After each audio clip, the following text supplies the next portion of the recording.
వేరే వేరే ప్రాంతంలో ఫిజికల్ గా ఉన్నప్పటికీ ఆత్మలో దేవుని ఆత్మతో మనల్ని ఏకపరచమని అడుగుతాను. ప్రతి వారంలో మనం అందరూ మొక్కుకోవడము కూడుకోవడము దేవుని ఉచితమైన కృప. అదని బట్టి దేవునికి కృతజ్ఞత స్తుతులు చెల్లించుకుంటున్నాను. అదే ప్రసన్న ముందుకు వచ్చి ప్రారంభ ప్రార్థన చేయవలసిందిగా మనం చేస్తున్నాం.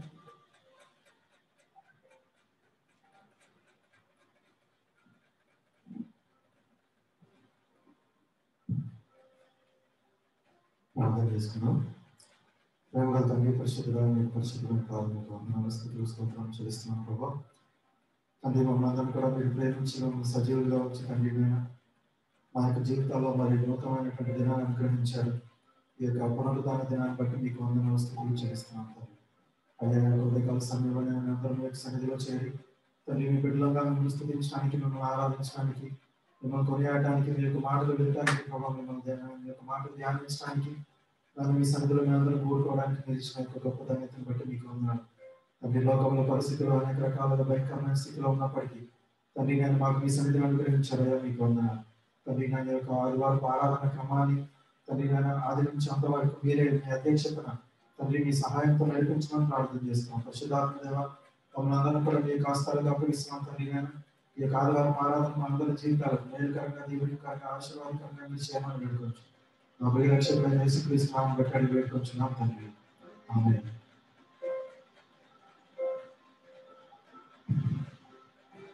మనందరూ చేసినాక 92వ కీర్తన మన కోసం చదివి వినిపించవలసిందిగా మనం చేస్తున్నాం. యెహోవాను స్తుతించడం మంచిది, మహోన్నతుడా నీ నామమును కీర్తించడం మంచిది. ఉదయమున నీ కృపను, ప్రతి రాత్రి నీ విశ్వాస్యతను 10 తంతుల స్వరమండలములతోనూ గంభీర ధ్వని గల సితారతోనూ ప్రచురించడం మంచిది. ఎందుకనగా యెహోవా నీ కార్యము చేత నీవు నన్ను సంతోషపరుచున్నావు, నీ చేతి పనులను బట్టి నేను ఉచ్చరించుచున్నాను. యెహోవా నీ కార్యములు ఎంత ఎంత దొడ్డవి, నీ ఆలోచనలు అతి గంభీరములు. పశుప్రాయులు వాటిని గ్రహింపరు, అవివేకులు వివేచింపరు. నిత్యనాశనం నొందుటకే కదా భక్తిహీనులు గడ్డి వలె చిగుచుదురు, చెడు పనులు చేయి వారందరూ పుష్పించుదురు. యెహోవా నీవే నిత్యము మహోన్నతుడుగా ఉంది. నీ శత్రువులు యెహోవా నీ శత్రువులు నశించెదరు. చెడు పనులు చేయి వారందరూ చెదిరిపోదురు. దురిపోతు కొమ్ము వలె నీవు నా కొమ్ము పైకెత్తితివి, కొత్త తైలంతో నేను అంటబడితిని. నా కొరకు పొంచిన వారి గతి నా కన్నులు ఆశ తీరా చూచింది. నాకు విరోధముగా లేచిన దుష్టులకు సంభవించినది నా చెవులకు వినపడింది. నీతిమంతులు ఖర్జూర వృక్షము వలె మొప్పవేయుడు, లెబానోను మీది దేవదారు వృక్షము వలె వారు ఎదుగుదురు. యెహోవా మందిరంలో నాటబడిన వారై వారు మన దేవుని ఆవరణంలో వర్తిల్లుదురు. నాకు ఆశ్రయదుర్గమైన యెహోవా యథార్థవంతుడనియు ఆయన యందు ఏ చెడుతనము లేదనియు ప్రసిద్ధి చేయుటకై వారి ముసుగుతనమందు ఇంకా చిగురు పెట్టుచుందురు, సారము కలిగి పచ్చగా నుండు. దేవుడి వాక్యం.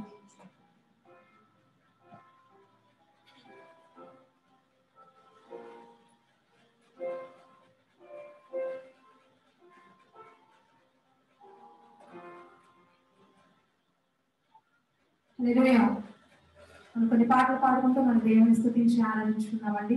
దేవ సంస్థుతి చేయవే మనస అనే పాట పాడుతున్నాము.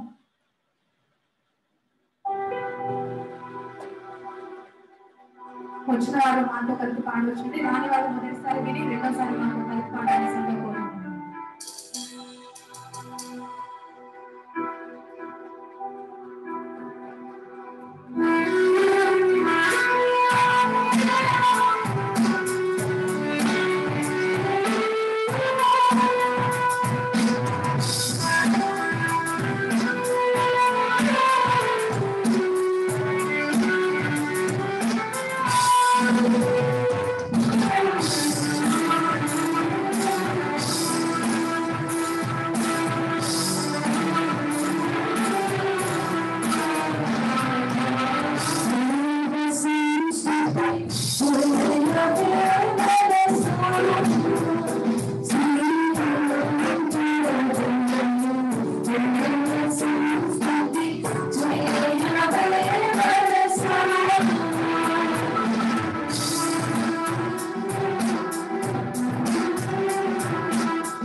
Thank you, Jesus.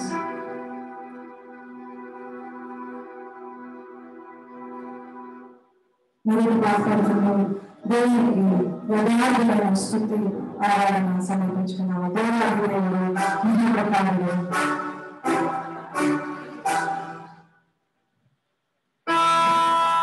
దేవుని స్థితించాలనుకుంటున్నాము. నిజమైన మనము ఒకే చోట కలిసి పాడుకోవట్లేదు.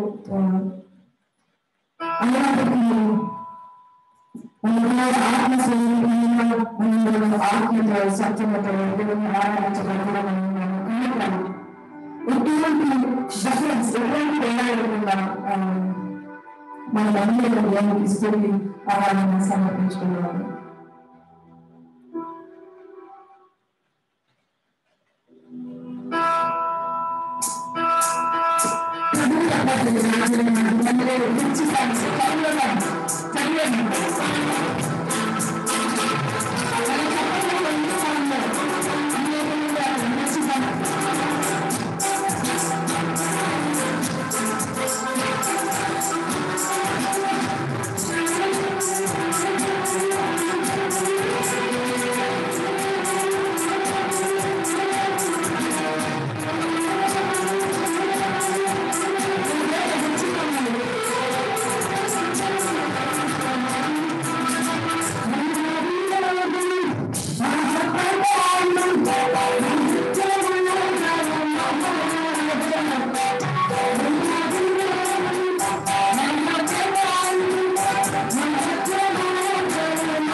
దేవుని ఆరాధించుకున్నాము.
శాశ్వతమైన ఆయన ప్రేమ ఈ సమయంలో ఆయన సన్నిధిలో మనం నిలబడదాము.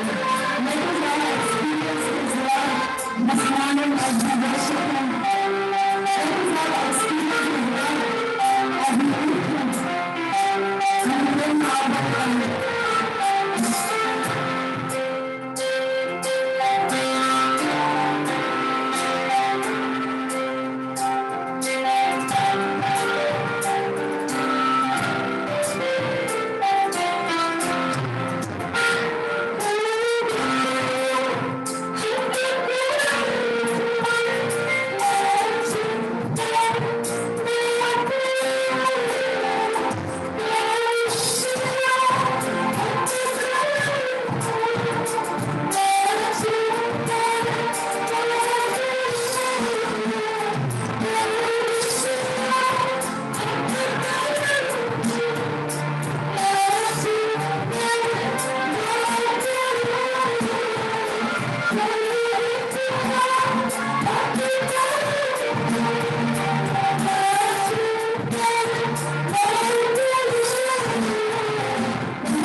Lord.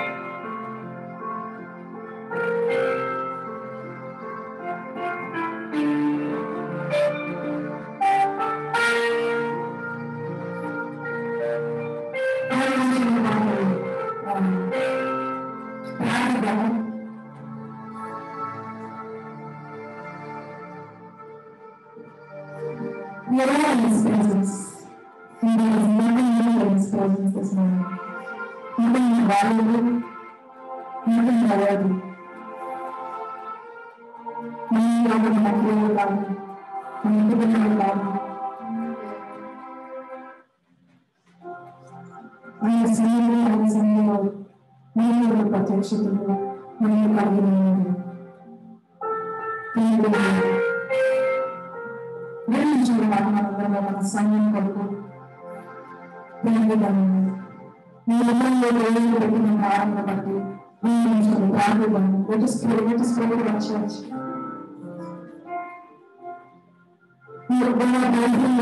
కల్పించలేదా పరిస్థితులను స్వస్థపరిచేలా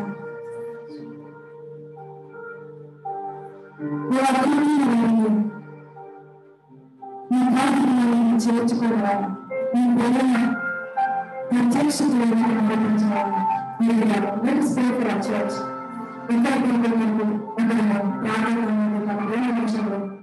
Let us pray. Lord, thank you.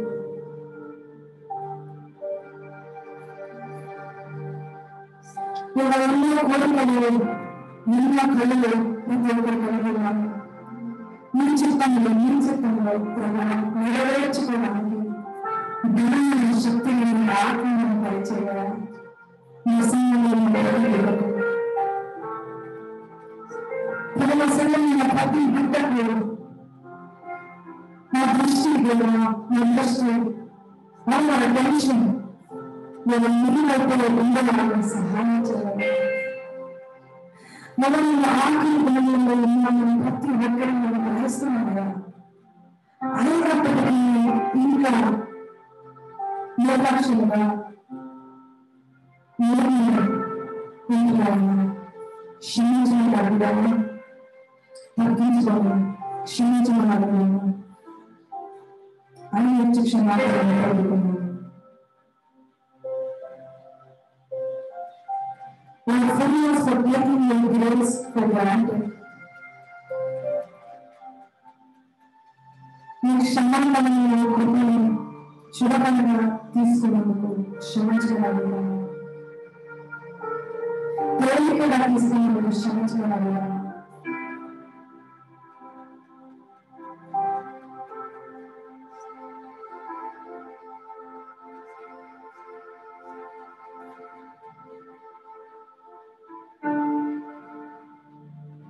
నా సమయంలో నా తోడుల యొక్క బలహీనతను బట్టి వారి కొరకు ప్రార్థన మనకు అనుభవం కాదు కానీ వారికి కూడా ఇతరులకు కూడా మా సమయంలో నాకు కూడా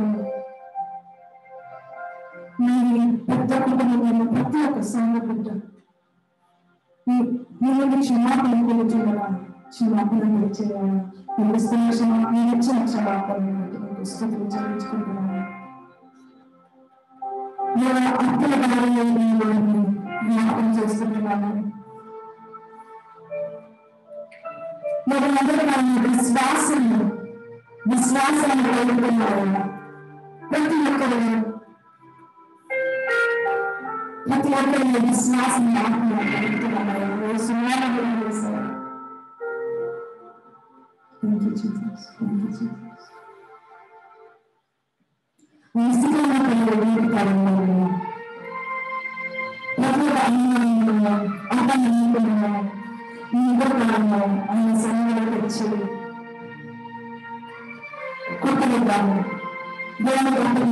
దానికి బదులు నేను అనుభవిస్తున్న విశ్వాసంలో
ఈ సంగతి యాత్రలో తృప్తిపరచబడిన భక్తి వరకు బట్టి సమాధానం బట్టి సంతోషం బట్టి ప్రత్యక్షతలను బట్టి తృప్తిని బట్టి మీకు స్థుతులు కృతజ్ఞతాస్తుతులు చెల్లిస్తున్నాను.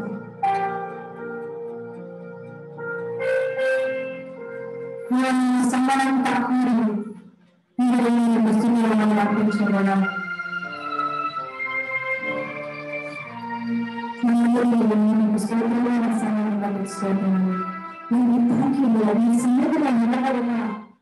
దేవ ఇంత గొప్ప భాగ్యాన్ని గ్రహించుకునేందుకు సహాయం చేయగా ఈ సమయంలో నిలబడక ఎంత గొప్ప భాగ్యం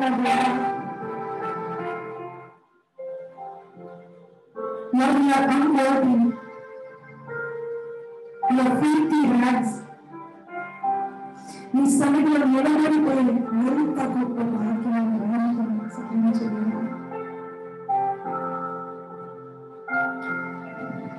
ఇది కృపయా హద్దు లేని కృపయా. This is your grace limitless. This is your grace conditionless. We thank you for it. We thank you for it. We thank you for it. ఇక ఆలోచనలు ఈ సమయంలో క్షమించి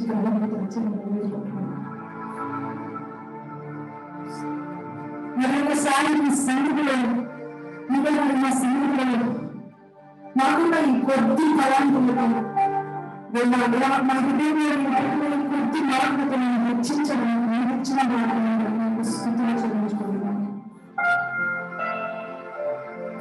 ఈ గొప్ప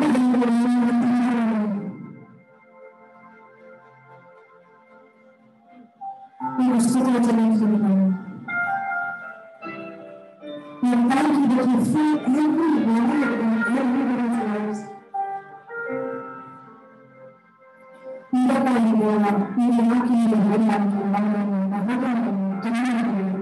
సిద్ధపరచుకున్నాను. ఈ వాటిలో నేను వదిలిపెట్టకుండా 20 రోజుల నాటుకోవాలని సహాయం చేయమని వాక్యాన్ని మీ జీవితంలో మా కుటుంబాలలో సంఘంలో ఫలింప చేయమని వేడుకుంటూ మీ స్థితి ఆరాధన విజయంగా సమర్పించుకుంటున్నాను.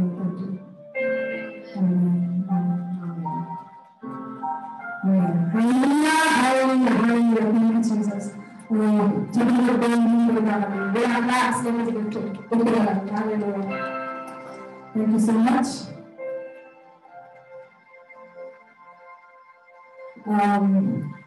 Happy Father's Day to every father out there. ఇక్కడ ఉన్న ప్రసన్నానికి అందరికీ హ్యాపీ ఫాదర్స్ డే.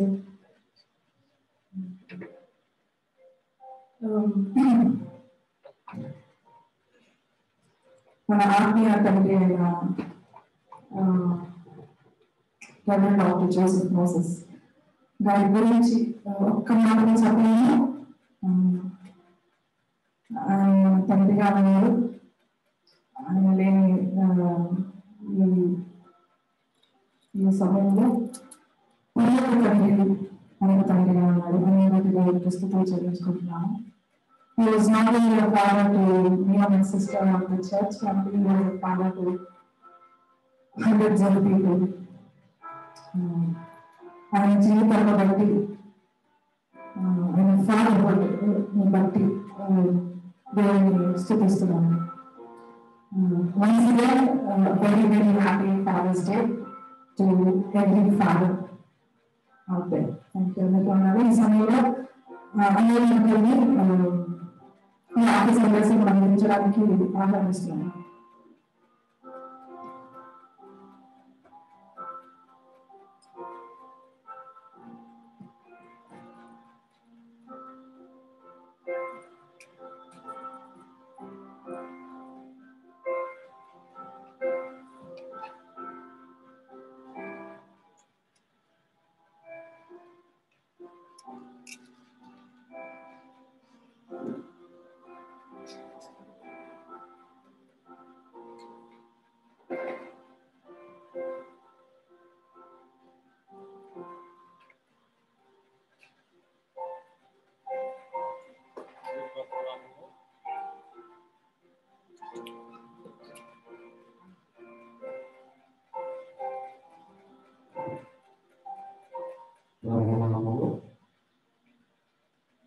మీ అందరికీ ప్రత్యేకమైన వందనాలు తెలియజేస్తూ ఉన్నాం. ఈరోజు దేవుని వాక్యంలో అబ్రహాము చూపించినటువంటి ఒక ప్రత్యేకమైనటువంటి వేళలో అబ్రహాము మనకు కనపరిచినటువంటి ఒక ఆధ్యాత్మికమైనటువంటి సందేశాన్ని మనం తెలియజేసుకున్న వాక్య రూపంలో ఆదికాండము 20వ అధ్యాయం నుండి మనం 1వ వచనం నుండి 6వ వచనం వరకు మనం చూస్తే అబ్రహాముని దేవుడు పిలుచుకున్న తర్వాత అబ్రహాము దేవుని మాటకు లోబడి విధేయుడై తన వారిని, తన పద్ధతులను, తన ఆచారాలను, తన కుటుంబాలను సమస్తం విడిచిపెట్టి దేవుణ్ణి వెంబడించినట్లుగా మనం దేవుని వాక్యంలో మనం తెలుసుకున్నాం. అయితే దేవుడు చూపించినటువంటి మార్గం వైపు అబ్రహాము సాగిపోతున్నటువంటి తరుణంలో అబ్రహాము గెరారు అనే ప్రాంతానికి రావటం జరిగింది. అబ్రహాము గెరారు అనే ప్రాంతమునకు వచ్చి కొంతకాలము అక్కడ నివసించిన తరువాత తన భార్య అయినటువంటి శారాతో మాట్లాడుతూ ఉన్నాడు. అబ్రహాము ఏమైనా మాట్లాడుతూ ఉన్నాడంటే, ఇక్కడ నన్ను నువ్వు భర్తగా సంబోధించవద్దు, నేను నీకు అన్న, నువ్వు నాకు చెల్లిగా అని సంబోధించు అనే మాటను మనం ఇక్కడ 20వ అధ్యాయంలో మనం తెలుసుకోవచ్చు. అబ్రహాము తన భార్యను ఆ గెరారు ప్రాంతంలో ఏమని సంబోధించమన్నాడు అంటే, చెల్లెలుగా సంబోధించమన్నాడట. ఎందుకు భార్య అయినటువంటి శారాను చెల్లెలుగా, తన ఇద్దరు బంధము అన్నా చెల్లెళ్ళ బంధముగా తెలుపమన్నాడు అని మనం ఇక్కడ అవగాహన చేసుకుంటా ఉంటే, అక్కడ ఉన్నటువంటి రాజు, ఆ ఫరో రాజు ఈ శారా సౌందర్యాన్ని చూసి అక్కడ ఎంక్వైరీ చేసి ఎవరు ఈమె, ఎక్కడి నుంచి వచ్చారు వీళ్ళు, వాళ్ళ ఫ్యామిలీ బ్యాక్గ్రౌండ్ ఏంటి అని తెలుసుకున్న తర్వాత అబ్రహాము అనే వ్యక్తికి ఈమె చెల్లెలట. వారిద్దరూ ఇక్కడ ఈ ప్రాంతంలో నివసిస్తూ ఉన్నారు అని తెలుసుకొని, అయితే చెల్లెలే కాబట్టి ఆమె చాలా రూపవతి కాబట్టి ఆమెను నా రాజ్యంలోనికి తీసుకొని రండి అని తను తీసుకొని వెళ్ళిపోతాడు. అక్కడే ఆ శారాను తన రాజు దగ్గర పెట్టుకొని ఉంటాడు. అయితే తదుపరి కొద్ది సమయంలో, కొంతకాలంలో దేవుడు ఆ రాజుతో మాట్లాడతాడు. ఆమె ఎవరు అనుకున్నావు? అబ్రహాము అనే ఒక ప్రవక్త యొక్క భార్య, జాగ్రత్త, ఆమెను తీసుకువెళ్ళి మరి అక్కడికి మరలా అప్పుచెప్పు అన్నప్పుడు ఆ రాజు, అదేమిటి అయ్యా, ఇగో నేను యథార్థంగానే చేశాను, నా చెల్లెలని చెప్పాడు, భార్య కాదన్నాడు, చెల్లెలని చెప్పాడు కాబట్టి నేను తీసుకొచ్చానంటే, కాదు, అతడు నీ కొడుకు ప్రార్థన చేస్తాడు, నేను వెళ్ళి ఆమెను తన భర్త దగ్గరకు పంపించినప్పుడు ఆ రాజు మరలా అబ్రహాము దగ్గరికి వచ్చి, నువ్వెందుకు ఇలా చెప్పావు? నీ భార్య కదా, నీ భార్యను చెల్లెలని ఎందుకు చెప్పావు? ఎందుకు అలా సంబోధించావు? ఎందుకు అలా మాతో అబద్ధం ఆడావు అని అడిగినప్పుడు అబ్రహాము ఇక్కడ ఒక మాట మాట్లాడుతూ ఉంటాడు. దాని 20వ అధ్యాయము చదువుకుందాం. 11వ వచనం, 20వ అధ్యాయము 11వ వచనంతో ఆ రాజుతో మాట్లాడుతాడు అబ్రహాము. ఎవరు మాట్లాడతాడంటే, ఈ స్థలమందు దేవుని భయము ఏమాత్రము లేదు గనుక నా భార్య నిమిత్తము నన్ను చంపుదురనుకొని చేసి తిని. ఇప్పుడు ఇక్కడ అబ్రహాం అంటున్నాడు, ఈ స్థలమందు దేవుని భయము లేదు, ఈ స్థలమందు దేవుని భయము లేదు.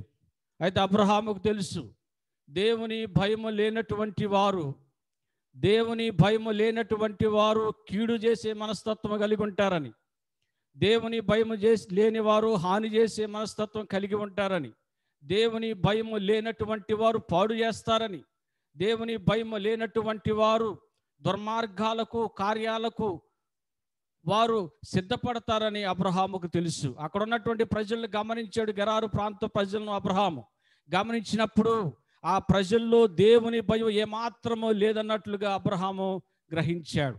అబ్రహాము గ్రహించాడు కాబట్టి దేవుని భయం లేనటువంటి వారు చెడు చేస్తారు, దేవుని భయం లేనటువంటి వారు కీడు చేస్తారు, దేవుని భయం లేనటువంటి వారు నష్టపరుస్తారు, దేవుని భయం లేనటువంటి వారు పాడు చేస్తారు. కాబట్టి ఇదిగో ఇక్కడ మన ఇద్దరు భార్యాభర్తల అనుబంధముగా ఉండకూడదు. నీవు నన్ను చెల్లెలు లేదా నేను నీకు అన్నగా, నువ్వు నాకు చెల్లెలుగా మనం ఉందామని అక్కడ ప్రకటించడం జరిగింది. గమనించాలి దేవుని బిడ్డలైనటువంటి వాళ్ళరా, ఇక్కడ అబ్రహాము గ్రహించుకున్నటువంటి మాట ఏమిటంటే, దేవుని భయము లేనటువంటి వారు చెడ్డ కార్యాలు చేస్తారు. దేవుని భయము లేనటువంటి వారి యొక్క ఆలోచనలు వేరు, దేవుని భయము లేనటువంటి వారి యొక్క ఉద్దేశాలు వేరు, దేవుని భయము లేనటువంటి వారి యొక్క మనస్తత్వాలు వేరు, దేవుని భయము లేనటువంటి వారి యొక్క ఆలోచనలు వేరు, వారి యొక్క ప్రవర్తన వేరు, వారి మాటలు వేరు, వారి తలంపులు వేరు, వారి ఊహలు వేరు. కాబట్టి వారు చెడు చేస్తారని అబ్రహాము గ్రహించుకున్నాడు, వారు నష్టపరుస్తారని అబ్రహాము గ్రహించుకున్నాడు. అందుకని చెల్లెలుగా అక్కడ సంబోధించమని చెప్పాడు. గమనించగలుగుతాము ఈ దినాల్లో కూడా దేవుని భయం లేనటువంటి కుటుంబాల్లో, ఒకవేళ భర్త దేవుని భయం లేని భర్త అయితే, దేవుని భయం లేని భార్య అయితే, దేవుని భయం లేని బిడ్డలైతే ఆ కుటుంబంలో నెమ్మది ఉండదు, ఆ కుటుంబంలో సమాధానం ఉండదు, ఆ కుటుంబం ఏమాత్రము క్షేమకరమైనటువంటి కుటుంబంగా ఉండదు. దేవుని భయం లేకుండా భర్త తిరుగుబోతుగా లేక తాగుబోతుగా లేదా కుటుంబాన్ని పట్టించుకోలేనటువంటి వ్యక్తిగా ఉంటే ఆ భార్య బిడ్డలకు నెమ్మది ఉండదు. దేవుని భయం లేని భార్య ఒకవేళ భర్త మాటకు విధేయత కాకుండా కుటుంబాన్ని సరైన మార్గంలో నడిపించుకోలేని భార్య అయితే ఆ కుటుంబము క్షేమకరమైనటువంటి కుటుంబముగా ఉండదు. దేవుని భయం లేని బిడ్డలైతే తల్లిదండ్రుల మాటకు విధేయులుగా వారు జీవించలేరు, తల్లిదండ్రుల క్షేమాన్ని వారు కోరలేరు, తండ్రులు చూపించినటువంటి మంచి మార్గాన్ని వారు అన్వేషించలేరు. కాబట్టి ఆ కుటుంబము నష్టానికి దారి తీస్తుంది. ఇక్కడ ప్రాముఖ్యంగా మనం అవగాహన చేసుకోవలసినటువంటి మాట ఏమిటంటే, ఇక్కడ దేవుని భయము ఏమాత్రము లేదు కనుక నేను అలా మాట్లాడవలసి వచ్చిందని అబ్రహాము ఇక్కడ సంబోధిస్తూ ఉన్నాడు. దేవుని భయం లేకపోతే, దేవుని భయం వారి కుటుంబాల్లో లేకపోతే, దేవుని భయం వ్యక్తిగత జీవితంలో లేకపోతే, దేవుని భయం ఆ వ్యక్తి జీవితంలో చోటు చేసుకోకపోతే అది నష్టానికి దారి తీస్తుందట, అది కీడుకు దారి తీస్తుందట, అది సమస్యలకు దారి తీస్తాయి. కాబట్టి రక్షించబడినటువంటి ప్రతి వ్యక్తి జీవితంలో దేవుని భయము అనేది చాలా ప్రాముఖ్యమైనది. దేవుని భయం అనేది కుటుంబానికి చాలా ప్రాముఖ్యమైనది. దేవుని భయం అనేది ప్రతి వ్యక్తి జీవితానికి చాలా విలువైనది. దేవుని భయం ఉంటే ఒక మనస్సాక్షి అనేది నీలో చోటు చేసుకుంటుంది. ఏదైనా ఒక తప్పు చేయాలన్నా, లేదా ఒక అవిధేయతతో కూడి ఒక అడుగు వేయాలన్నా మనస్సాక్షి వెంటనే మనల్ని గద్దేస్తుంది. ఎందుకంటే దేవుని భయం మనలో చోటు చేసుకుని ఉంటుంది. కాబట్టి జాగ్రత్త, ఈ తప్పు మార్గంలో వెళ్ళవద్దు, ఈ చెడు మార్గంలో వెళ్ళవద్దు, ఇది కీడు మార్గంలో మనం వెళ్ళటానికి వీలు లేదని మన దేవుని భయం మనలో చోటు చేసుకుంటే మనల్ని హెచ్చరిస్తుంది, మనల్ని గద్దిస్తుంది, ఒక సరైనటువంటి మార్గం వైపు మనల్ని నడిపిస్తుంది. కాబట్టి దేవుని భయం లేకపోతే ప్రియ దేవుని బిడ్డలైనటువంటి వాళ్ళ కుటుంబ వ్యవస్థలో చాలా చాలా సమస్యాత్మకమైనటువంటి పరిస్థితులు చోటు చేసుకుంటాయి. దేవుని భయం అనేది మన వ్యక్తిగత జీవితాల్లో చోటు చేసుకుంటే అది ఎంత ఆశీర్వాదకరమనో తెలిసిన, అది ఎంత మేలుకరమైనదో తెలిసిన, మన బిడ్డల మాట వినేవాళ్ళుగా, లోబడేవారుగా, లేదా భర్త దేవునికి విధేయత కలిగి జీవించేవాడుగా కుటుంబం మొత్తము దేవుని భయంతో కూడి ఉంటే దేవుని రెక్కల చోటన సురక్షితమైనటువంటి జీవితాన్ని ఆ కుటుంబం అనుభవిస్తుంది. దేవుని భయం ఉంటే ఎలా ప్రవర్తిస్తారు, దేవుని భయం ఉంటే ఎలా తమ జీవితాన్ని గడుపుతారు, దేవుని భయం ఉంటే ఎలాంటి స్వభావాలు కలిగి ఉంటారు. వాక్య రూపంలో మరొక అధ్యాయంలో నిర్గమకాండము 1వ అధ్యాయము వచనంలో చూస్తే దేవుని భయం ఉన్నవాళ్ళు ఎలా ప్రవర్తిస్తారో, దేవుని భయం ఉన్నవారికి ఎలాంటి స్వభావం ఉంటుందో మనం ఇక్కడ అవగాహన చేసుకోవచ్చు. 17వ వచనంలో ఒక ఇద్దరు మంత్రసానుల గురించి మనకి ఇక్కడ పరిచయం చేస్తారు. షెఫ్రాపూయ అనే ఇద్దరు మంత్రసానులు ఉంటారు. ఆ దినాలలో ఇశ్రాయేలీల ప్రభావం ఎక్కువగా జరుగుతూ ఉంది. ఇశ్రాయేలీలు ఎక్కువగా ప్రభావితం చెందుతూ ఉన్నారు, బలవంతులుగా ఎదుగుతూ ఉన్నారు. అలాంటి తరుణంలో ఆ దినాల్లో ఫరో రాజుకు భయం వేస్తూ ఉంటుంది. మన దేశంలో వలస వచ్చినటువంటి ఇశ్రాయేలీలు ఎలా అభివృద్ధి చెందుతూ ఉన్నారు, వారి సంతానం అభివృద్ధి చెందుతూ ఉంది. కాబట్టి వారు ఉండటానికి వీలు లేదని చెప్పేసి ఒక రాజాజ్ఞను అక్కడ పెడతాడు. ఏమనంటే, ఇశ్రాయేలులో ఎవరైతే మొట్టమొదటి మగపిల్లవాడు పుడతాడో ఆ మగపిల్లవాడు అని అక్కడ చంపేయమని చెప్తాడు. ఆ బాధ్యత ఎవరికి ఇస్తాడంటే అక్కడ ఉన్నటువంటి మంత్రసాలకి అప్పచెప్తాడు. షిప్రా పూయి అనే మంత్రసాలకి, ఇదిగో మన రాజ్యంలో ఇశ్రాయేలు ప్రభావితం ఎక్కువగా ఉంటా ఉంది కాబట్టి వారు కాన్పు సమయంలో మగపిల్లవాడు పుడితే మీరే పురుడు పోసేది కాబట్టి ఆ పురుటి దినాల్లో మగపిల్లవాడు పుడితే ఆ మగపిల్లవాడిని పురుటిలోనే మీరు చంపేయండి అని వాళ్ళకి ఆజ్ఞను జారీ చేస్తాడు. రాజాజ్ఞను మీరు ఏం చేయాలి? మరి ఒక రాజు, రాజ్యాన్ని పరిపాలించే ఒక రాజు ఒక ఆజ్ఞ జారీ చేసినప్పుడు దాన్ని ఏం చేయాలండి? పాటించాలి. రాజాజ్ఞను ధిక్కరిస్తే ఆ దినాల్లో శిరచ్ఛేదనమే, అంటే తల తీసేస్తారు, లేదా ఏదో ఒక మరణశిక్ష విధించేస్తారు. రాజ ఆజ్ఞను తప్పనిసరిగా శిరస వహించాలి. మరి రాజు ఇక్కడ ఒక ఆజ్ఞ ఇస్తా ఉన్నాడు, ఎవరైతే మగ పిల్లవాడు పుడితే మొట్టమొదట ఆ పిల్లవాడిని చంపేయమని. అయితే వీళ్ళు ఇక్కడ చేసిన పని ఏమిటో మనం ఇక్కడ వాక్యంలో చూద్దాం. అయితే ఆ మంత్రసానులు దేవునికి భయపడి ఐగుప్తు రాజు తమకు ఆజ్ఞాపించినట్లు చేయక మగ పిల్లలను బ్రతకనియగా. చూడండి, ఇక్కడ మంత్రసానులు ఏం చేశారు? రాజు ఒక ఆజ్ఞ ఇచ్చాడు, మగ పిల్లలను చంపేయమని చెప్పేసి ఆజ్ఞ ఇచ్చాడు. కానీ వారు అలా చేశారా? చేయలేదు. అలా చేయకపోవడానికి కారణం ఏమిటి? కారణం ఏమిటంటే వారు ఎవరికి భయపడ్డారట? దేవునికి భయపడ్డారు. ఇక్కడ వ్రాయబడినటువంటి ఒక ప్రత్యేకమైన మాట, వారు దేవునికి భయపడ్డారు కాబట్టి అలాంటి దుష్కార్యాన్ని వారు చేయటానికి ఒప్పుకోలేదు. వారి మనసు అంగీకరించలేదు. వీళ్ళు దేవునికి భయపడ్డారు కాబట్టి కీడు చేయటానికి వీళ్ళ మనసు ఒప్పుకోలేదు, నష్టపరచడానికి వీళ్ళ మనసు ఒప్పుకోలేదు. చూడండి ఎంత గొప్ప ఆధ్యాత్మికమైనటువంటి విలువైన సందేశమో. ఇక్కడ షిప్రా పూయాలు రాజు ఒక ఆజ్ఞ ఇచ్చాడు, ఆజ్ఞ నెరవేర్చకపోతే ప్రాణం మీదకి వచ్చే పరిస్థితి. వారు ప్రాణము పోయటానికైనా, వారు ప్రాణము పోయినా పర్వాలేదు అనుకున్నారు, కానీ దేవునికి మాత్రము వ్యతిరేకమైన విధానాన్ని అనుసరించడానికి వాళ్ళు ఒప్పుకోలేదు. మా ప్రాణం పోయినా పర్వాలేదు, మేము నష్టపోయినా పర్వాలేదు, మేము కీడులో పడినా పర్వాలేదు, మా కుటుంబము పాడైపోయినా పర్వాలేదు, ఏమైపోయినా పర్వాలేదు, మా బిడ్డలకు దూరం అయిపోయినా పర్వాలేదు, లేదా మా భర్తకు దూరం అయిపోయినా పర్వాలేదు, కానీ మేము దేవునికి వ్యతిరేకమైన పని మాత్రము చేయవారు. ఎవరికి భయపడ్డారంటే దేవునికి భయపడ్డారు. వారు దేవునికి భయపడ్డారు కాబట్టి కీడు చేయలేదండి. ఇక్కడ మనం గ్రహించుకోవాలి, దేవునికి భయపడేవారు కీడు చేయరు, దేవునికి భయపడేవారు నష్టము చేయరు, దేవుడికి భయపడేవారు సమస్యలు సృష్టించరు, దేవునికి భయపడేవారు ఎటువంటి భయానకమైన పరిస్థితుల గుండా వెళ్ళరు. వాళ్ళు విధేయులుగా ఉంటారు, దేవుని మాటకు లోపడతారు, చేతనైతే మేలు చేస్తారు, కానీ కీడు మాత్రం వారు చేయరు. దేవునికి భయపడేవాడు, దేవునికి భయపడని వారే కీడు తలపెట్టేవారు. దేవునికి భయపడకుండా తమ ఇష్టానుసారంగా జీవించేవారు, దేవునికి భయపడకుండా తమ ఇష్టానుసారంగా తమ జీవితాన్ని జీవించేవారే సమస్యలు సృష్టించేవారు, కీడు గుండా వెళ్ళేవారు వారే. కాబట్టి గ్రహించుకోగలుగుతాం దేవుని వాక్యములు.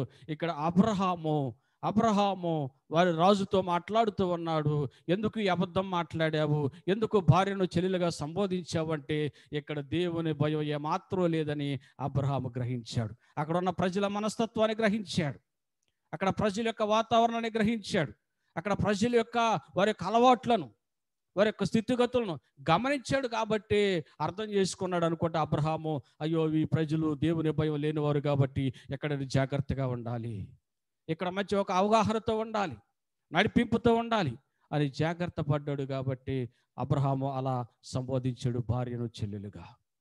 ప్రియ దేవుని బిడ్డలైనటువంటి వాళ్ళరా, దేవుని వాక్యాన్ని మనం గ్రహించుకొని, దేవుని వాక్యంలో ఉన్న సత్యాన్ని మనం అవగాహన చేసుకుంటే, దేవుని వాక్యాన్ని మనం వింటున్నప్పుడు, దేవుని వాక్యాన్ని మనం అవగాహన చేసుకున్నప్పుడు, నిజమే దేవుని భయము లేకుండా ఇన్ని దినాలు నా జీవితంలో నేను ఎలా గడిపాను, దేవుని భయము లేకుండా నేను ఎలా ప్రవర్తించాను, నేను ఎలా మాట్లాడాను. ఒకవేళ నీ మాటలు దేవుని భయముతో కూడినటువంటి మాటలుగా ఉండటం లేదా? నీ క్రియలు, నీ తలంపులు, నీ ఆలోచనలు దేవుని భయానికి అనుగుణమైనటువంటి విధి విధానాల్లో కనబడుతూ ఉన్నవా? లేకపోతే గ్రహించుకోవాలి, ఏదైనా ఒక చెడ్డ ఆలోచన వచ్చిందా, అయ్యో దేవుని భయం నాలో లేదు అందుకని ఈ ఆలోచన. ఏదైనా చెడ్డ మాట వచ్చిందా, ఇదిగో దేవుని భయం లేదు అందుకనే ఈ మాట. ఇదిగో చెడ్డ స్వభావం చోటు చేసుకుందా, కీడు చేసే మనస్తత్వం చోటు చేసుకుందా, మోసగించే మనస్తత్వం చోటు చేసుకుందా, అబద్ధములాడే మనస్తత్వం చోటు చేసుకుందా, అయితే దేవుని భయము లేదన్నమాట.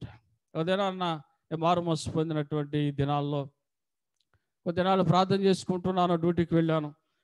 కొన్ని దినాలు జరిగింది. ఒకసారి ఆఫీస్లో ఒక వ్యక్తితో మాట్లాడుతూ సడన్గా అనుకోకుండా నా నోట్లో ఒక ఒక కాని మాట ఒకటి వచ్చింది. అది పెద్ద బూతు మాట కాదనుకోండి, అయినా సరే ఏదో గొప్ప అలవాటుగా ఒక మాట వచ్చేసింది నాకు. అతనితో మాట్లాడుతూ వెంటనే నాకు ఒక గ్రహింపు వచ్చి అయ్యో ఏంటి ఇలా మాట్లాడాను, నేను మారుమనసు పొందిన వ్యక్తిని కదా, రక్షించబడిన వ్యక్తిని కదా, నేను ఈ మాట మాట్లాడొచ్చా, ఇతనితో ఎక్కువ సమయం ఎంతసేపు మాట్లాడటాన్ని బట్టి ఏదో అలవాటులో పొరపాటుగా గబుకున అలా వచ్చేసిందా ఏంటని చెప్పేసి చాలా ప్రక్కకు వెళ్ళిపోయి, రమ్మడి దేవుని బిడ్డలైనటువంటి వారారా, ఆ ఒక్క మాట నా నోట వచ్చిందని బట్టి నా 2 చెంపలు నా చేత్తో చెంపలు ఎర్రగా కంది పెట్టేట్టు కొట్టేసుకున్నాను. ఎందుకు నేను ఇలా మాట జారాను, నా నోరు ఎందుకు నేనట నోరు సారవలసి వచ్చింది, ఎందుకు నేను నోటిని కాపాడుకోలేకపోయాను, ఎందుకు నా పెదవులను కాపాడుకోలేకపోయాను, ఎందుకు నా నాలుకను కాపాడుకోలేకపోయాను, ఎందుకు అలా నోరు సార వచ్చింది. అయ్యో ప్రభువా, ఇగో మనసాక్షి లేని వ్యక్తిని అయ్యా, నేను రక్షించబడ్డాననే కానీ వారు మసిపోయిందని చెప్పుకుంటున్నాను కానీ ఇదిగో నోటిని కాపాడుకోలేని వ్యక్తిని ప్రభువా అని నా హృదయాన్ని నేను వెంటనే సరి చేసుకోవడం జరిగింది. దేవుని భయం అనేది మనలో ఉంటే పశ్చాత్తాపం మనలో చోటు చేసుకుంటుందండి. దేవుని భయం మనలో చోటు చేసుకుంటే, ఒక తప్పు చేసినప్పుడు లేదా ఒక పొరపాటు మాట్లాడినప్పుడు లేదా ఏదైనటువంటి ఒక తప్పు సందర్భంలో మనలో చోటు చేసుకున్నప్పుడు వెంటనే మన మనసాక్షి మళ్ళీ గద్దిస్తుంది. ఏం మాట్లాడుతున్నావు, జాగ్రత్త, రక్షించబడిన వ్యక్తివి కదా, ఈ మాట నువ్వు మాట్లాడవచ్చా, ఇలాంటి స్వభావం నీకు ఉండవచ్చా, ఇలాంటి ఆలోచనలు నీకు ఉండవచ్చా, ఇలాంటి తలంపులు నీకు ఉండవచ్చా, ఇలాంటి మనసు నీకు ఉండవచ్చా, నువ్వు రక్షించబడిన వ్యక్తివి కదా. దేవుని భయం మనలో ఉంటే అలాంటి మనస్సాక్షి మనలో చోటు చేసుకుంటుంది. దేవుని భయం లేకపోతే ఏం మాట్లాడినా మనకు రైట్గానే అనిపిస్తుంది, మన ప్రవర్తన అంతా మనకు కరెక్ట్గానే అనిపిస్తుంది, మన ఆలోచన అంతా మనకు కరెక్ట్గానే అనిపిస్తుంది, మనం ఎటు వెళ్ళిపోతున్నదంతా సరైనటువంటి మార్గంగానే మనకు అనిపిస్తుంది. దేవుని భయం ఉంటే ఒక గద్దింపు, దేవుని భయం ఉంటే ఒక హెచ్చరిక, దేవుని భయం ఉంటే ఒక నడిపింపు మళ్ళీ నడిపిస్తుందండి. గ్రహించుకోగలుగుదామా ఈ ఉదయకాల సమయంలో దేవుని వాక్యాన్ని? దేవుని భయం కలిగిన కుటుంబం కానీ కుటుంబం ఉంటుందా, లేదా దేవుని భయాన్ని ప్రక్కన పెట్టినటువంటి కుటుంబంగా ఉంటుందా? ఈ దినాల్లో ఎన్నో కుటుంబాలు దేవుని భయం లేకుండా ఉంటున్న విధానాలను బట్టి ఎన్ని నష్టాలు చోటు చేసుకుంటా ఉన్నాయి, ఎన్ని సమస్యలు చోటు చేసుకుంటా ఉన్నాయి. వాటి కారణాన్ని పరిశీలన చేసుకోగలుగుతున్నామా, అవగాహన చేసుకోగలుగుతున్నామా? ఎందుకు ఈ పరిస్థితులు చోటు చేసుకుంటా ఉన్నాయి, నా బిడ్డలో ఎందుకు ఈ పరిస్థితులు, నా కుటుంబంలో ఎందుకు ఈ పరిస్థితులు, ఇదిగో నా కుటుంబం ఒకవేళ దేవుని భయం లేకుండా ఉంటా ఉన్నావేమో, దేవుని భయం లేకుండా ప్రవర్తిస్తూ ఉంటా ఉన్నావేమో. ఇక్కడ షిఫ్రా పూయ అనే మంత్రస్థానులు రాజు ఆజ్ఞను సైతం ధిక్కరించారు. దేవుని కోసము ప్రాణాలను సైతం వారు లెక్క చేయలేదు, నష్టాన్ని సైతం వారు లెక్క చేయలేదు. ఈ దినాల్లో ఏదన్నా చిన్న నష్టం వస్తుందంటే చాలు, ఎంత అబద్ధాలకైనా మనం మాట్లాడేస్తాడో సులువుగా. రక్షించబడిన మన జీవితంలోనే ఏదో చిన్న సమస్య వచ్చిందంటే చాలు, ఏదైనా చిన్న ఇబ్బంది వస్తుందంటే చాలు, దాన్ని తప్పించుకోవటానికి ఏవేవో మార్గాలను అన్వేషిస్తూ ఉంటాం. ఏదైనా ఇరుకొచ్చిందంటే దాన్ని తప్పించుకోవటానికి ఏవేవో పక్క మార్గాలను అన్వేషిస్తూ ఉంటాం. దేవుని మీద ఆధారపడి ఏది ఏమైనా పర్వాలేదులే, ఏ నష్టం జరిగినా పర్వాలేదులే, ఏ సమస్య వచ్చినా పర్వాలేదులే, నేను దేవునికి భయపడతాను. షిఫ్రా పూయాల వలె దేవునికి భయపడి వారు నష్టము చేయలేదు. ఆ భయంకరమైన పరిస్థితి చేయటానికి వారు మనసు ఒప్పుకోలేదు. అది రాజు ఆజ్ఞ అయినప్పటికీ దాన్ని ప్రక్కన పెట్టేశారు. దేవుని మాటకు వారు విలువిచ్చారు, దేవుని భయానికి వారు చోటిచ్చారు. ప్రియ దేవుని బిడ్డలైనటువంటి వాళ్ళరా, అలాగే దేవుని భయం లేనటువంటి వ్యక్తుల్లో సరైనటువంటి మనస్సాక్షి ఉండదు. మనస్సాక్షి చనిపోయినటువంటి మనస్సాక్షితో వారి వ్యక్తిత్వ జీవితం కనపడతా ఉంటుంది. ఏమాత్రం వారికి గ్రహింపడదు. ఒక తప్పు ఇది చేస్తున్నాము, ఒక గ్రహింపు ఉండదు. ఈ స్వభావము సరైనది కాదు, గ్రహింపు ఉండదు. ఈ ఆలోచన సరైనది కాదు, గ్రహింపు ఉండదు. కారణం ఏంటంటే దేవుని భయం వాళ్ళలో లేకపోవటాన్ని బట్టి. దేవుని భయం లేనటువంటి వారు ఏ మాటైనా మాట్లాడతారు, ఎలాంటి స్వభావాన్ని కలిగినా ఉంటారు. మరొక వ్యక్తిని పరిచయం చేస్తున్న దేవుని వాక్యంలోనే లూకాసు వార్త 23వ అధ్యాయము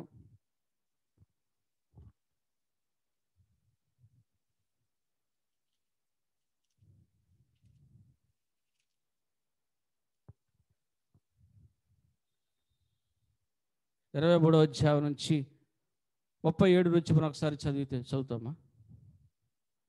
23, 30, 37. నీవు యూదుల రాజువైతే నీవు యూదుల రాజు అయితే నిన్ను నీవే రక్షించుకొనుమని నిన్ను నీవే రక్షించుకొనమని ఆయనను అపహసించి ఆయన అపహసించిరి. ఇతడు ఆ, యూదుల రాజని ఆ, పై విలాసము కూడా ఆయనకు పైగా వ్రాయబడెను. ఆ. వేలాడదీయబడిన ఆ నేరస్తులలో వ్రేలాడదీయబడిన ఆ నేరస్తులలో ఒకడు ఆయనను దూషించుచు ఆయనను దూషించుచు నీవు క్రీస్తువు కదా, నీవు క్రీస్తువు కదా, నిన్ను నీవు రక్షించుకొనుము, నిన్ను నీవు రక్షించుకొనము, మమ్మను కూడా రక్షించుమని చెప్పెను. మమ్మను కూడా రక్షించమని చెప్పాను. అయితే రెండవ వాడు ఇది జాగ్రత్తగా విందాం మనం. అయితే రెండవ వాడు వానిని గద్దించి నీవు అదే శిక్షా విధిలో ఉన్నావు కనుక నీవు అదే శిక్షా విధిలో ఉన్నావు కనుక దేవునికి భయపడవా, దేవునికి భయపడవా? మనకైతే ఇది న్యాయమే. చాలు, మనకైతే ఇది న్యాయమే. ఇక్కడ ఇద్దరు దొంగలు యేసు ప్రభుతో పాటు సిలువ వేయబడినట్లు మనకు కనబడుతూ ఉన్నది. అందులో ఉన్నటువంటి మొదటి దొంగ మాట్లాడుతూ ఉన్నాడు, నిన్ను నువ్వు రక్షించుకొని మమ్మల్ని కూడా రక్షించవచ్చు కదా, మమ్మల్ని కూడా విడిపించవచ్చు కదా. ఇలా మాట్లాడే వ్యక్తిలో దేవుని భయం ఉన్నదా? దేవుని భయం ఉన్న వ్యక్తి కాదు ఈ వ్యక్తి. దేవుని భయం లేనటువంటి వ్యక్తి స్వార్థపూరితమైనటువంటి ఆలోచన అండి. దేవుని భయం లేకపోతే స్వార్థంతో ఆలోచిస్తారు. వారు ఎలా బ్రతికినా పర్వాలేదు, మేము మాత్రం క్షేమంగా ఉండాలి. ఎన్ని అవిధేయతలతో బ్రతికినా బాధ లేదు, ఎంత అక్రమంలో బ్రతికినా ఏమీ లేదు, కానీ మాకంతా క్షేమే జరగాలి. ఒకళ్ళ క్షేమం జరగలేదు అనుకోండి, ఏదైనా నష్టం జరిగిందనుకోండి, ఏదైనా సమస్య జరిగిందనుకోండి, దాన్ని బట్టి ఎత్తి చూపడం ప్రారంభిస్తూ ఉంటారు. ఇక్కడ దొంగ, ఎడమ ప్రక్కన ఉన్నటువంటి దొంగ బ్రతికంతా ఘోరమైనటువంటి పాపిష్టి బ్రతుకు. లోకంలో తన ఇష్టానుసారంగా బ్రతికాడు, లోకానుసారమైనటువంటి ప్రవర్తన జీవించి చివరికి ఒక సమయం వచ్చేసరికి, తను నష్టపోయే పరిస్థితి వచ్చేసరికి, తన కష్టకాలంలో వచ్చేసరికి అంటూ ఉన్నాడు, నువ్వు రక్షించుకో, నన్ను రక్షించవచ్చు కదా, నాకు మేలు చేయొచ్చు కదా, లేదా నన్ను దీవించవచ్చు కదా, నన్ను ఆశీర్వదించవచ్చు కదా. అసలు నీ జీవిత విధానం ఏమై ఉన్నది? నీ ప్రవర్తన ఎలా ఉన్నది? అసలు దేవునికి భయపడి బ్రతికావా? దేవునికి ఇష్టానుసారంగా జీవించావా? ఆ జీవితాన్ని ఏమీ జీవించకుండా దేవుని భయం లేనటువంటి మాటలు మాట్లాడుతూ ఉన్నాడు. కానీ రెండవ దొంగ మాట్లాడుతూ ఉన్నాడు. ఎలా మాట్లాడుతూ ఉన్నాడో తెలుసునా? దేవుని భయంతో మాట్లాడుతూ ఉన్నాడు. నీవు అదే శిక్షా విధిలో ఉన్నావు కదా, దేవునికి భయపడవా? ఇది మనకైతే న్యాయమే. ఈ నష్టం మనకు న్యాయమే. ఈరోజు ఈ మరణం మనకు న్యాయమే. ఈరోజు ఈ సమస్య మనకు న్యాయమే. ఈరోజు ఇదిగో ఈ తీర్పు మనకు న్యాయమే. ఎందుకంటే మనం చేసినటువంటి క్రియలకు మనం ఫలాన్ని అనుభవిస్తూ ఉన్నాము. దేవుని భయంతో కూడిన మాటలండి. దేవుని భయం ఉన్నవాడు తన తప్పును తను ఒప్పుకుంటాడు. దేవుని భయం ఉన్నవాడు తన అవిధేయతను తను సరి చేసుకుంటాడు. దేవుని భయం ఉన్నవాడు తనకున్నటువంటి తన లోపాలు ఎత్తి చూపుతూ, అయ్యో నేను ఈ స్థితిలో ఉన్నానని ఒప్పుకుంటాడు. దేవుని భయం లేనటువంటి వాడు కప్పిపుచ్చుకుంటాడండి. ఎదుటి వారి మీద వేసేయటమే నేరం అంతా. నాదిగా తప్పు నీదే అంటమే. ఎదుటి వ్యక్తుల మీద నేరం వేసేస్తూ ఉంటారు. తను తప్పు చేసినప్పటికీ తాను సమర్థించుకుంటూ, తాను సరి చేసుకోకుండా, తాను నలగొట్టుకోకుండా ఎదుటి వ్యక్తుల మీద దూషణ చేస్తూ ఉంటారు. ఎదుటి వ్యక్తులు కీడు చేయాలని ప్రయత్నిస్తూ ఉంటారు. ఎదుటి వ్యక్తులకి నష్టాన్ని చేయాలని ప్రయత్నం చేస్తూ ఉంటారు. అలాంటి వ్యక్తుల్లో దేవుని భయం ఏమాత్రమో లేదు. గమనించగలుగుతావా? దేవుని వాక్యంలో దేవుని వాక్యం ఎంతోమంది దేవుని భయంతో కూడినటువంటి వ్యక్తులు తమ మనస్సాక్షిని కాపాడుకొని ప్రాణాలను సైతం లెక్క చేయకుండా దేవుడు చూపించినటువంటి మార్గంలో సాగిపోయారు. అలాగే దావీదు, షడ్రకు, మేషకు, అబేద్నెగోలు కూడా మనం పరిశీలన చేసుకున్నట్లయితే ఇగో మీరు ఏ దేవునికి ఆరాధించాల్సిన పని లేదు. ఎవరిని మీరు ఆరాధించవద్దు, మీ దేవుళ్ళు ఎవరిని ఆరాధించవద్దు. కేవలము నా ప్రతిమ మాత్రమే మీరు మొక్కాలి అని రాజు ఆజ్ఞ ఇచ్చినప్పుడు, ఆ ప్రతిమకు మొక్కకపోతే జరిగే శిక్ష ఏంటో కూడా రాజు ప్రకటించేసినప్పటికీ దానియేలు, షడ్రకు, మేషకు, అబేద్నెగోలు దేవునికి భయపడ్డారు కాబట్టి రాజు ఆజ్ఞను శిరస వహించలేదు. నువ్వు సింహానబోల్లో పడవేసినా పర్వాలేదు, అగ్నిగుండంలో పడవేసినా పర్వాలేదు. ఇదిగో రాజా, మమ్మల్ని రక్షించడానికి మా దేవుడు సమర్థుడు. ఒకవేళ రక్షించకపోయినా పర్వాలేదు కానీ నీ ప్రతిమకు మాత్రమే ఏమాత్రము మొరక్కము. రాజుకు భయపడలేదు, రాజాజ్ఞకు భయపడలేదు, కేవలము దేవునికి భయపడ్డారు కాబట్టి వారు దేవుని కార్యాలు చూశారు. దేవునికి భయపడేవారు దేవుని కార్యాలు చూస్తారు. వారి కుటుంబంలో దేవుని కార్యాలు చూస్తారు, దేవుని ఆశీర్వాదాలు చూస్తారు, దేవుని మెండైనటువంటి దీవెనలు చూస్తారండి. దేవునికి భయపడేవారు, దేవునికి భయపడి వారి కుటుంబాలు దీవించబడతాయి. దేవునికి భయపడే వారి కుటుంబాలు ఒక నష్టం జరగవచ్చేమో కానీ, ఏదో ఒక కష్టం జరగవచ్చేమో కానీ, ఏదో ఒక సమస్య చోటు చేసుకోవచ్చేమో కానీ, ఏ పరిస్థితులు చోటు చేసుకున్నా దేవుని భయం వారి కుటుంబం మీద ఏలుబడి చేస్తే దేవుడు ఆ కుటుంబాన్ని విడిచిపెట్టాడు. ఉన్నతమైనటువంటి స్థానంలో దేవుడు ఉంచుతాడు. దేవుని భయం లేని కుటుంబాలే పాడైపోయేది. దేవుని భయం లేని కుటుంబాలే నష్టానికి గురయ్యేది. దేవుని భయం లేని కుటుంబానికే ఇక అయ్యో మాకు ఇక దిక్కేమీ లేదు కదా అని రోధించేది కేవలం దేవుని భయం లేని కుటుంబాలు మాత్రమే. గ్రహించుకుందామా దేవుని వాక్యంలోని సారాంశాన్ని. ఇదేనా మన జీవితంలో కూడా, మన వ్యక్తిగత జీవితంలో కూడా దేవుని భయాన్ని కలిగి మనం ఉంటే దేవుని కార్యాలు మనం చూస్తాం. తప్పకుండా దేవుని కార్యాలు మనం చూస్తాం. దేవుని మెండైనటువంటి దీవెనలు మనం చూడగలుగుతాం. దేవుడు మనకు ఒక మంచి మార్గాన్ని ఏర్పాటు చేస్తారు. కాబట్టి ఏ పరిస్థితులు చోటు చేసుకున్నా, ఏ పరిస్థితులు మన జీవితాల్లో చోటు చేసుకున్నా, ఆ పరిస్థితులన్నిటినీ మనం ప్రక్కన పెట్టి ముందు మనం దేవునికి భయపడే వ్యక్తులుగా ఉండాలి. దేవుని భయపడి మాట్లాడుతూ ఉన్నావా? దేవునికి భయపడి ప్రార్థిస్తూ ఉన్నావా? దేవునికి భయపడి నీ వ్యక్తిగత జీవితాన్ని నువ్వు జీవిస్తూ ఉన్నావా?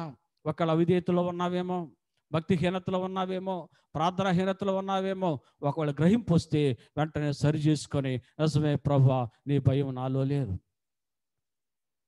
నీ భయం నాలో లేదు ప్రభు, అందుకనే ఇదిగో నేను అవిధేయతలో ఉన్నాను, అందుకనే నేను ఈ పొరపాటులో ఉన్నాను, అందుకనే నేను ఈ భక్తిహీనతలో ఉన్నాను.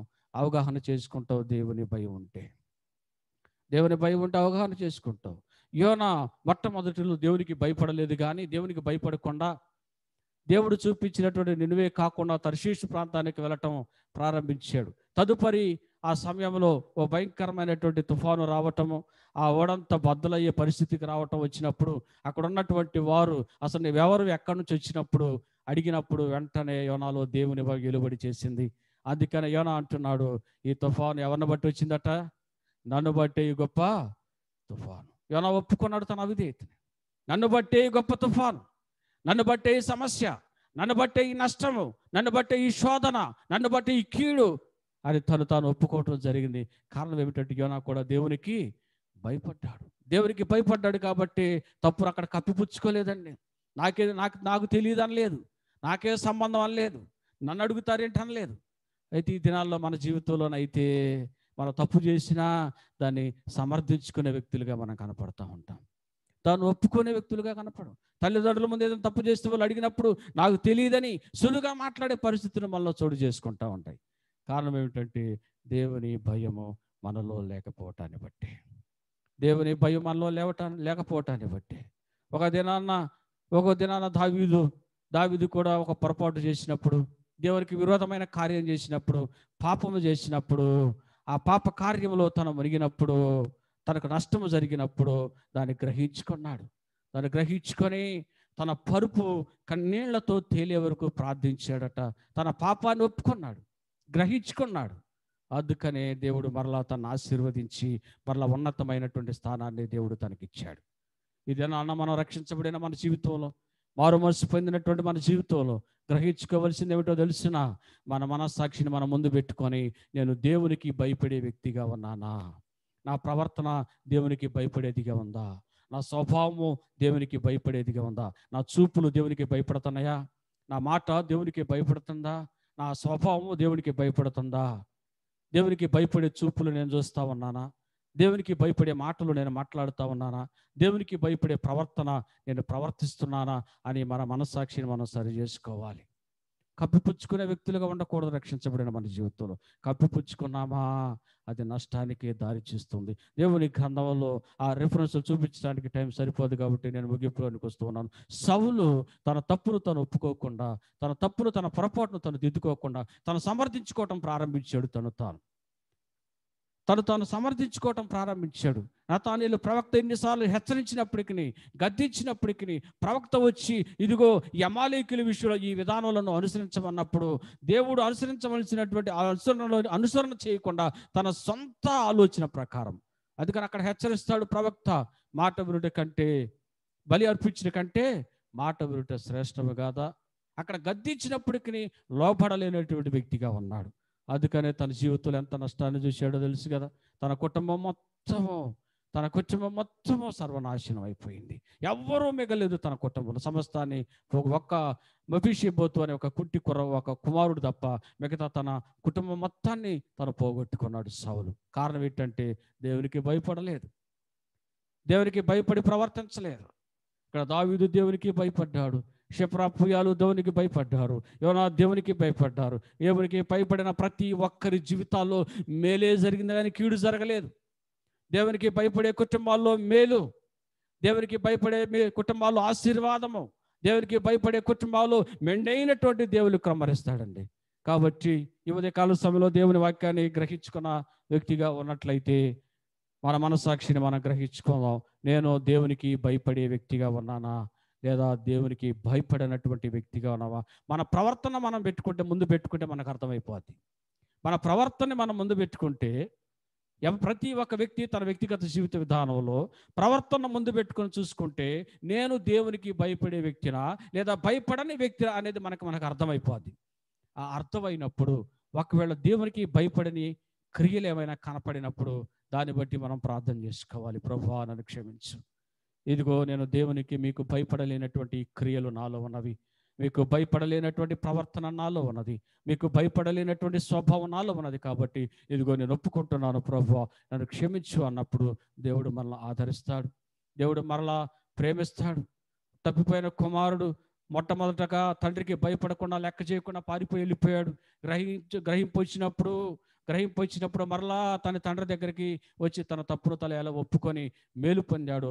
అలాగే మన జీవితంలో కూడా మన పొరపాట్లు మనం దిద్దుకున్నప్పుడు దేవుని కార్యాలు మనం చూడగలుగుతాం. ప్రార్థన చేసుకుందాం. దేవునికి భయపడే వ్యక్తిగా ఉన్నావా లేదా దేవునికి భయపడనటువంటి వ్యక్తిగా ఉన్నావా?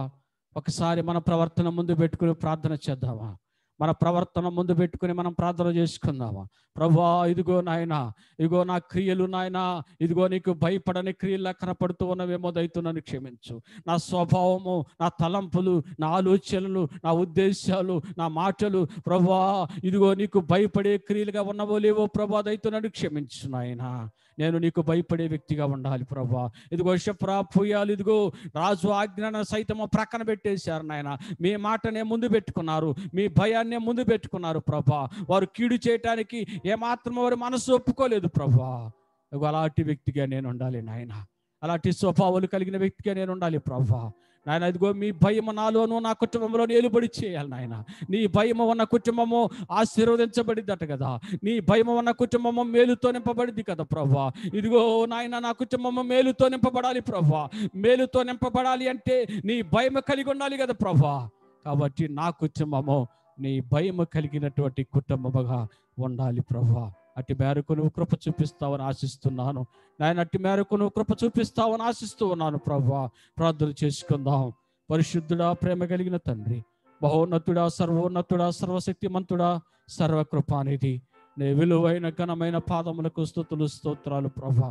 నాయన ఉదయకాల సమయంలో నాయన ఇదిగో చక్కని పాటల ద్వారా, ఆరాధన ద్వారా, నీ వాక్యము ద్వారా మమ్మల్ని బలపరిచిన దేవా మీకు వందనాలు నాయన. ఇదిగో మా వ్యక్తిగత జీవితంలో ప్రభువా మా ప్రవర్తన ముందు పెట్టుకొని ఇదిగో నేను దేవునికి భయపడే వ్యక్తినా లేదా దేవునికి భయపడని వ్యక్తినా అని నన్ను నేను పరిశీలన చేసుకోవటానికి సహాయము దయచేయండి. మా హృదయ పరిశీలన చేసుకొని మమ్మల్ని మేము దిద్దుకోవటానికి, లోపడటానికి, మీ మేలుల చేత నింపబడటానికి మీరే సహాయము దయచేసి మీ కార్యాలు మా జీవితంలో జరిగించమని నాయన యోగ్యుడు చేసిన చిన్న ప్రార్థన మీ పాద సన్నిధికి చేర్చుకుని ప్రతిఫలము దయచేయమని ప్రభు అయిన యేసయ్య నామమున అడిగి వేడుకొనుచున్నాము ప్రభు తండ్రి, ఆమేన్.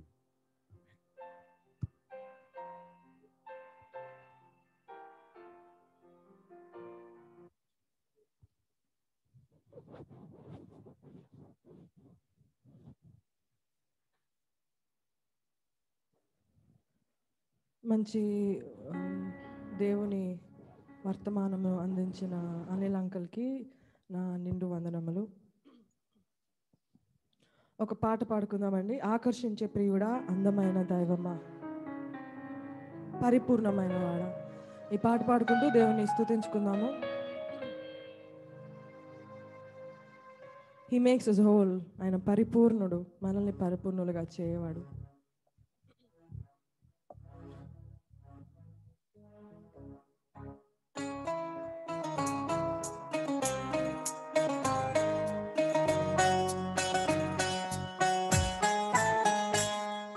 కొడదామండి. అందరికి వచ్చిన పాట కలిపి పాడుకుందాం.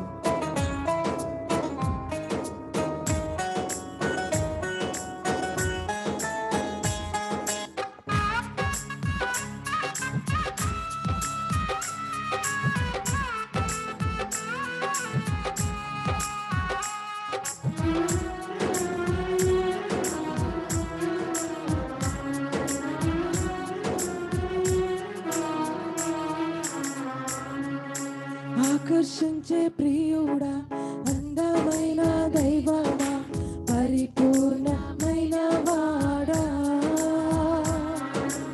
ఆకర్షించే ప్రియుడా, అందమైన దైవమా, పరిపూర్ణమైన వాడా. ఆకర్షించే ప్రియుడా, అందమైన దైవమా, పరిపూర్ణమైన వాడా. ఆకర్షించే ప్రియుడా, అందమైన దైవమా, పరిపూర్ణమైన వాడా. అందరు పాడదాం. పరిపూర్ణమైన వాడా, పరిపూర్ణమైన వాడా, పరిపూర్ణమైన వాడా, పరిపూర్ణమైన వాడా, పరిపూర్ణమైన వాడా,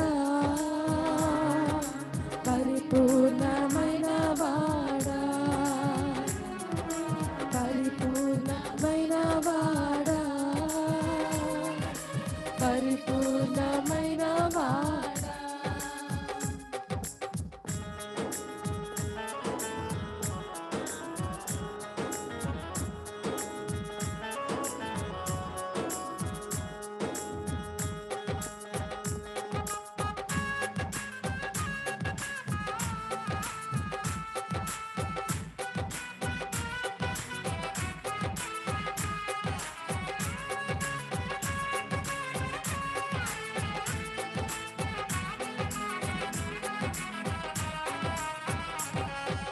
నీదు తలపైనున్న అభిషేకం అధికంగా సువాసననిచ్చుచున్నది.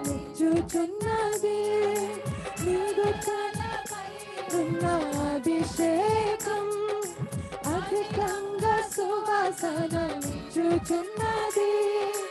నీదు ప్రేమ చేతులే ప్రేమించే చేతులు, నీదు ప్రేమ చేతులే ప్రేమించే చేతులు, నీదు ప్రేమ చూపుల నాకు చాలు, నీదు ప్రేమ చూపుల నాకు చాలు.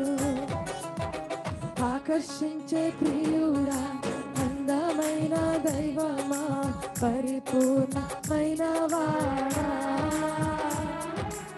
ఆకర్షించే ప్రియుడా, అందమైన దైవమా, పరిపూర్ణమైన వాడా.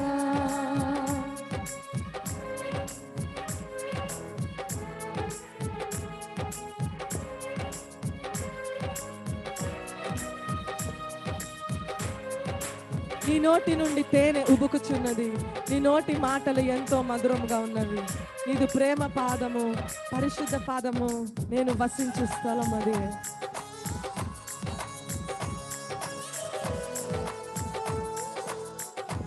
యథార్థంగా పాడదాము.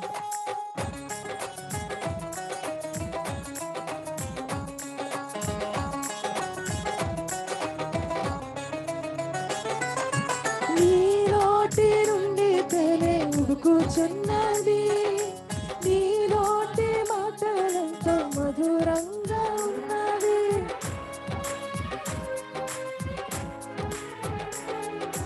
నీ నోటి నుండి తేనె ఉబుకుచున్నది, నీ నోటి మాటలంతో మధురంగా ఉన్నవి. నీదు ప్రేమ పాదం, పరిశుద్ధ పాదం, నీదు ప్రేమ పాదం, పరిశుద్ధ పాదం, అదే నేను వసించు స్థలము. చెప్దాము. అదే నేను వసించు స్థలము. ఆకర్షించే ప్రియుడా, అందమైన దైవమా, పరిపూర్ణమైన వాడా. ఆకర్షించే ప్రియుడా అందమైన దైవమా పరిపూర్ణమైన వాడా నిన్ను పాడి హృదయము ఆనందించును నాట్యములతో పాటలు పాడదను నీవు దేవాది దేవుడవని నీవు ప్రభువుల ప్రభువని అందరికీ నేను చాటి చెప్తాను ఎవరైతే నిజముగా సమర్పణ కలిగి ఉండి యథార్థంగా చెప్పగలరో చెప్దాము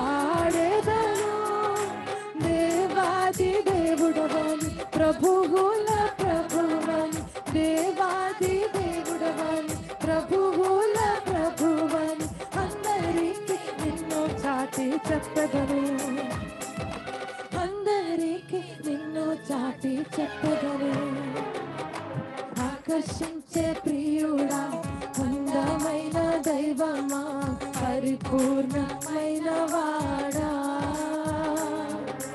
ఆకర్షించే ప్రియుడా అందమైన దైవమా పరిపూర్ణమైన వాడా ఆకర్షించే పాడదాము మీరు పాడండి పరిపూర్ణమైన మీరు పాడండి sing along with us lift his name along with us oh పరిపూర్ణమైన వాడా oh ఆకర్షించే ప్రియుడా అందమైన దైవమా పరిపూర్ణమైన వాడా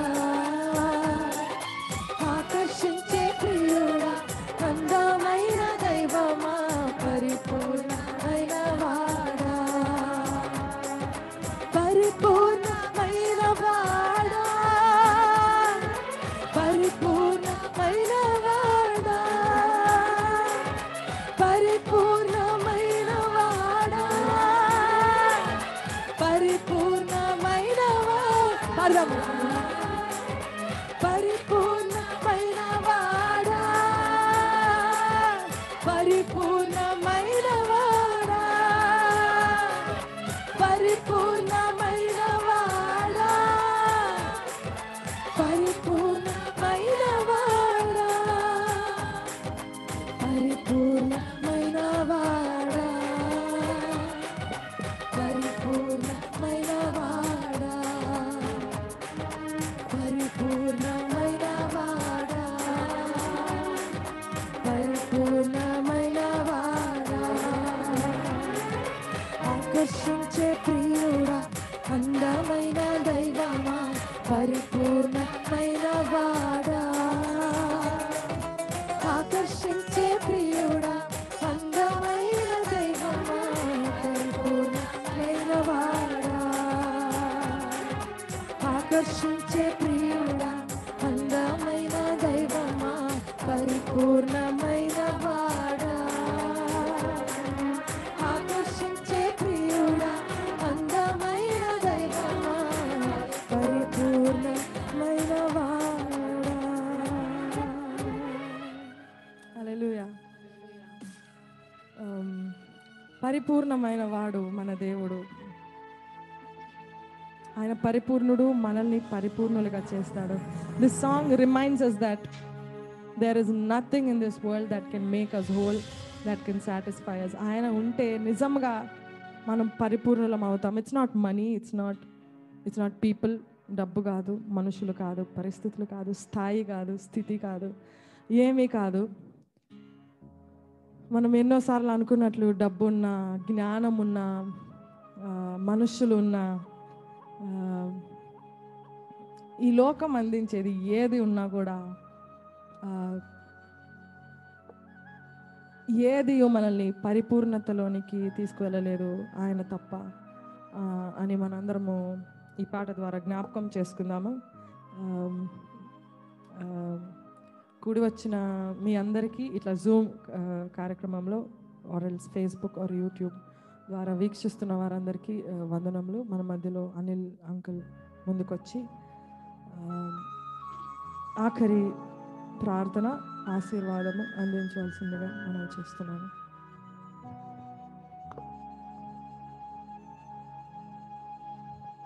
పరిశుద్ధుడా, ప్రేమ కలిగిన తండ్రి, మహోన్నతుడా, సర్వశక్తివంతుడైన యేసురాజా, నా మనసమే పరిపూర్ణతలోనికి ఈ దినాన మమ్మల్ని రప్పించిన దేవా మీకు వందనాలు. ప్రతికూల పరిస్థితుల్లో ప్రభువా మమ్మల్ని అనుకూలపరిచి ఈ రీతిగా నాయన సమకూర్చబడటానికి, మిమ్మల్ని స్తుతించడానికి, ఘనపరచడానికి, మహిమపరచడానికి, మీ కార్యములు మేము చూడటానికి మీరు మాకు ఇచ్చినటువంటి ఆధిక్యతను బట్టి మీకు స్తోత్రాలు చెల్లించుకుంటున్నాం.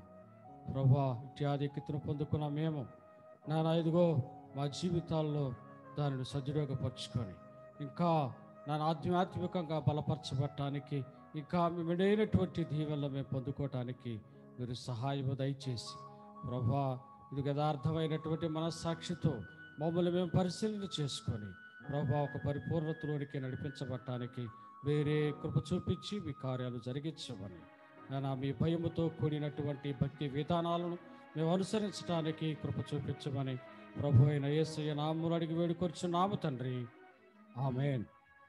పరలోకమందున్న మా తండ్రి, నీ నామం పరిశుద్ధపరచబడునుగాక, నీ రాజ్యం వచ్చునుగాక, నీ చిత్తము పరలోకమందు నెరవేర్చబడినట్లు భూమి మీద నెరవేర్చబడునుగాక. మా అనుదిన ఆహారము నేడు మాకు దయచేయము. మా ఎడల అపరాధం చేసిన వారిని మేము క్షమించిన ప్రకారము మా అపరాధములను క్షమించుము. మమ్మల్ని శోధనలోకి తేక కీడు నుండి తప్పించుము. రాజ్యము, శక్తి, మహిమ నిరంతరం నీవై ఉన్నావు తండ్రి, ఆమేన్. మన తండ్రి అయినటువంటి కృప, పరిశుద్ధాత్మని యొక్క సహవాసము ఇదిగో కూడి ఉన్నటువంటి మా అందరికీ దేవుని వాక్యం విధాన యాప్ ద్వారాను అలాగే ఫేస్బుక్, యూట్యూబ్ ద్వారాను వీక్షించిన ప్రతి ఒక్కరి మీద మీ ఆత్మను క్రమరించి మీ బిడ్డైన దేవులు ప్రతి ఒక్కరూ పొందుకొని మీ భయమును ప్రతి ఒక్కరి మీద ఏలుబడి చేసి తద్వారా మీ కార్యాలు చూడి మేలు పొందుటకు సహాయము దయచేసి అందరూ ప్రభా ఇదిగో నేను ప్రతికూల పరిస్థితుల్లో ఈ కరోనా వైరస్ ప్రభావాలు నేను ఎవరి మీద ఏలుబడి చేయకుండా నేను మా దేశమును మమ్మల్ని రక్షించి మీ బిడ్డైన దీవెలను మాపై కృపరించునుగాక, ఆమేన్. ఆశీర్వాదములు మా మీద వర్షింపజేయుమీసా,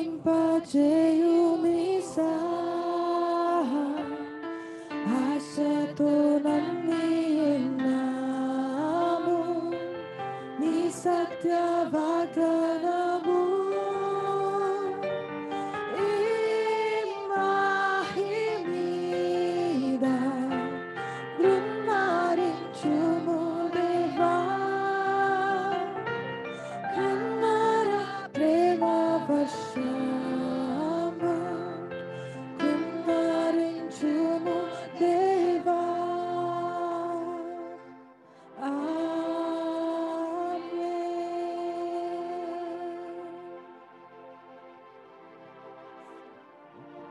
అందరికీ వందనములు.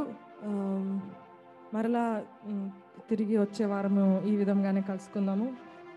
కూడి వచ్చిన మీ అందరికి మరి ఒకసారి thank you so much for joining us. Thanks to all the YouTube and Facebook viewers also. God bless you.